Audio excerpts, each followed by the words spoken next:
So we've done what is power. We've done why is it important. We've done what happens when we don't have it.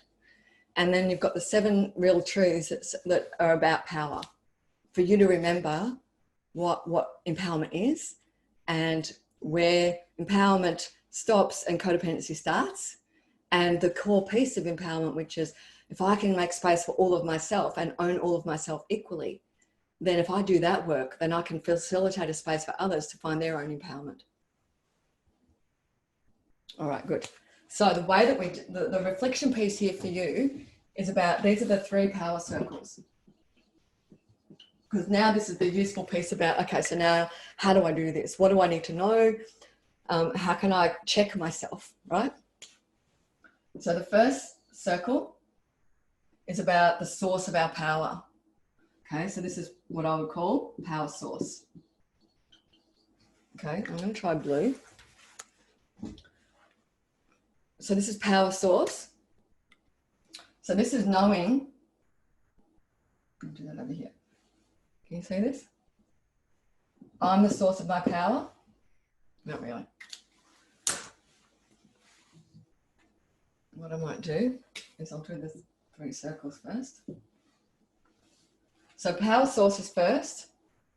The source of my power, I'll come back to that in a sec. Power up is about the energy that I let in. So is it powering me up or not? Okay, so we'll come back to that in a second. And then this one is about power out. Who am I giving my power to? As in, where am I investing my energy? Am I doing it in a way where I'm not attached, I'm actually committed and they can take it or leave it? Yeah, I'm not attached to what they do with it. And who is it that I want to do that with and who is it that I don't? Being really clear about that. So the 3 circles, power source, power up and power out. Yeah. So power source is about I'm the source of my own power. So I'm just going to write this and you're just going to understand that it's in this circle, right? So I'm the source. And that goes back to the rituals and routines and the emotional webinar that I've done, that we've done together. And so how do I keep filling myself up? So I'm filling my own cup. And so I've got an exciting announcement. Don't go anywhere, anyone, because I've got an exciting announcement. I'm going to say it now. We've just launched my YouTube channel, and all of the breakfast events, if you haven't been to them, are on the YouTube channel. How exciting. And so in a moment, Georgie, yay, I know, it's so exciting. Georgie's done some amazing work on this. We've worked on this together. It's really, really exciting. And I will be adding to it every week, if not more. And all of the breakfast events are going there. After this one, we'll give you 2 weeks to watch it and then we'll make it public. But all of the other breakfast events are there. So anyone that you want to watch, and lots of other videos for leaders and teams about how to communicate and connect and engage, and all sorts of stuff is there. So go and have a look. Not yet, stay here for the next 10 minutes. We'll put the link up soon. But filling my own cup, so go to the rituals and routines webinar. And we'll also be cutting the webinars up a little bit, so you've got short grabs of a few minutes at a time as well of the key pieces. So this is all about the power source, right? How am I supporting myself? That's my responsibility. The minute that I go out of my state of clean self-empowerment, I know that there's something missing for me and that I'm not taking care of myself because I'm starting to project on another. Yes, I'm projecting blame, I'm projecting excuses, all that stuff. We all do that. Right? So it's just knowing. So power source. You'll have ideas about how you fill your cup, right? So make sure that you're doing that. And also where am I getting that? Where am I getting my source from? Okay, so then powering up, yeah, is the energy I'm letting in. So this is about who am I letting in and how far am I letting them in? This is about, do I set boundaries and honor them? Yeah. Do I speak up for myself? I was chatting with someone this week in one of my coaching sessions about speaking up for herself sooner.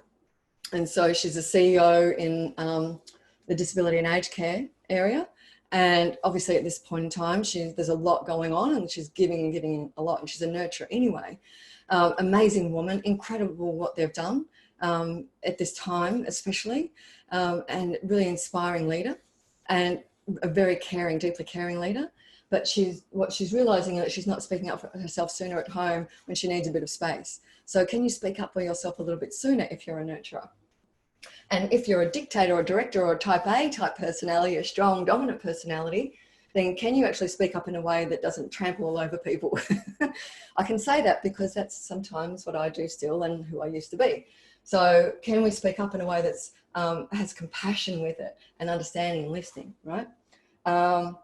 And also, am I setting clear expectations? So our expectations with each other of who I'm letting in is very clear. Okay. Thank you, Mel. Makes you excited. The YouTube channel, love it. And then the power out. Who am I giving my energy to? Is everyone still with me? Yep. Who am I giving my energy to? So this is who am I letting in? Are they powering me up? Does it feel good to be around them? And if they're disempowered state, can I stay in my energy and not collapse into their energy? So that's about boundaries. Yeah. And then power out, who am I giving my energy to? So this is my choice, right? And how much? And so if I have a team member who's disempowered or someone in my circle of influence is disempowered, do I invest half an hour every day and go and sit with them and try and make them feel better? Well, that's opposite to what we've been talking about today, isn't it? So just checking in with yourself. Who am I giving it to and how much am I giving? Am I giving it in a way that's committed or attached? And is it true connection or is it codependency?